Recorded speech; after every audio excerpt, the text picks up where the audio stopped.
السلام علیکم ورحمۃ اللہ وبرکاتہ۔ عزیز دوستو، اس وقت مادر علمی جامعہ اسلامیہ اشاعت العلوم عقل کنواں حکومت مہاراشٹر کی ظالمانہ اور زہریلی نگاہوں کے زد میں ہے۔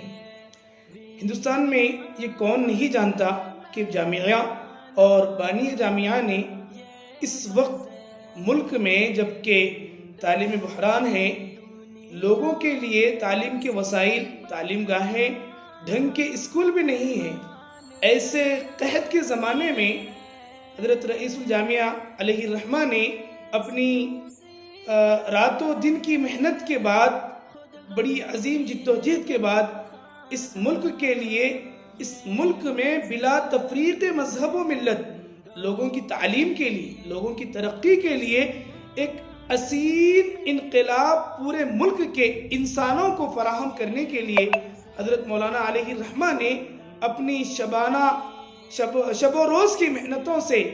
ایک MBBS جیسا کالج قائم کیا، جس سے اب تک اس ملک کو بلا تفریق مذہب و ملت، چاہے ہندو ہو، چاہے سکھ ہو، چاہے عیسائی ہو، چاہے ملک کے بیکورڈ کیٹیگری کے جو SC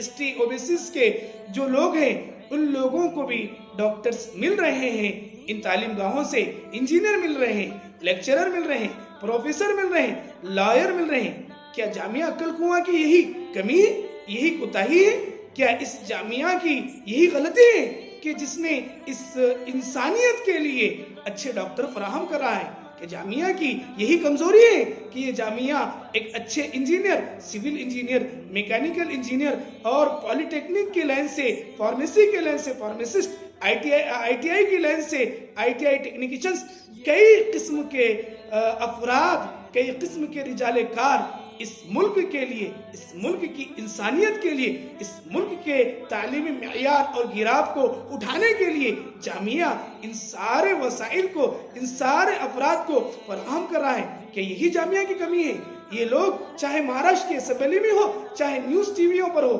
جامعہ کے خلاف جو پروپیگنڈا کر رہے ہیں، جامعہ کے خلاف جو افواہیں پھیلا رہے ہیں، جامعہ کے خلاف یہ بے جا دعوے کر رہے ہیں کہ جامعہ نعوذ باللہ آدی واسیوں کی غصب شدہ زمین پر ہیں، ان لوگوں کو چاہیے کہ عقل کنواں کے اطراف کے ان آدی واسیوں سے ہی جا کر پوچھ لیں کہ جامعہ ان کے حق میں کتنا محسن ہے، جامعہ ان کے حق میں کتنا ہمدرد ہے، جامعہ ان کے حق میں کتنا غمخوار ہے، انہیں کھلا رہا ہے، انہیں پہنا رہا ہے۔ وہ لوگ ننگے آدی واسی جنہیں پہننے کے لیے لباس نہیں تھا، جامعہ انہیں لباس فراہم کر رہا ہے، ان کے بچوں کی تعلیم کے وسائل اور اسباب کی کوشش جامعہ ان کے لیے ہم پہنچا رہا ہے۔ تو یہ لوگ، یہی لوگ اسی کو ناقدرے اور ناشکرے کہتے ہیں۔ مہاراشٹر کا تعلیمی گراف ہو یا پھر عقل کنواں کا، نندوربار ڈسٹرکٹ کا جو تعلیمی لیول ہو، جامعہ ہی کی محنتوں سے، کوششوں سے بڑھ رہا ہے، آگے چڑھ رہا ہے، اور یہی لوگوں، ان لوگوں کو یہی چیز چبھ رہی اس وقت پورے مہاراشٹر کے نہیں بلکہ پورے ہندوستان کے، صرف مسلمان نہیں بلکہ میرے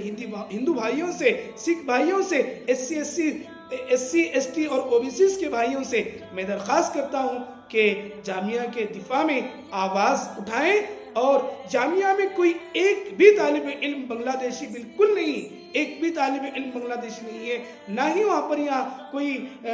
ملک کے خلاف اور دہشت گردانہ کسی قسم کی کوئی تنظیم، دہشت گردانہ کسی قسم کی کوئی تحریک، دہشت گردانہ کسی قسم کی کوئی سرگرمی وہاں پر نہیں ہے۔ چاہے وہ جا کے چیک کر لیں۔ استاد محترم حضرت مولانا حذیفہ صاحب کا تم نے کہا ہے، ایک نہیں 100 آفیسروں کو لا کر وہ چیک کر لیں، جامعہ میں کوئی بھی کمی اور کوئی بھی کسی بھی قسم کی کوئی چیز نہیں ملیں گی۔ میں تمام بھائیوں سے درخواست کرتا ہوں کہ جامعہ کے دفاع میں کھڑے ہوں اور جامعہ کے دفاع کی بھرپور کوشش کریں، اور ٹویٹر وغیرہ سے ہیشٹیگ چلائیں، اور اسی کے ساتھ ساتھ جو ہے جامعہ کے لیے اپنی دعاؤں میں حصہ رکھیں اور کوشش کریں، فکر کریں کہ یہ ظالم لوگوں کی ظالم نگاہوں سے حضرت وسطانوی علیہ الرحمہ کا جو چمن جو انہوں نے اپنے خون جگر سے سینچا ہے، وہ کسی طریقے سے کچھ بھی یعنی کہ اس چمن میں کسی طرح کی کوئی کمی نہ آئے، اور ان کی زہریلی نگاہوں کا زہریلا اثر اس چمن پر نہ پڑے۔ یہ چمن یوں ہی شاد و آباد اور جاری ہو ساری رہے تا قیامت. یہی دعا ہے اور یہی درخواست ہے. اللہ تعالیٰ سے دعا ہے کہ اللہ ہمیں اس حقیقت کو سمجھنے کی توفیق عطا فرمائے. آمین یا رب العالمین. وآخر دعوانا الحمدللہ رب العالمین.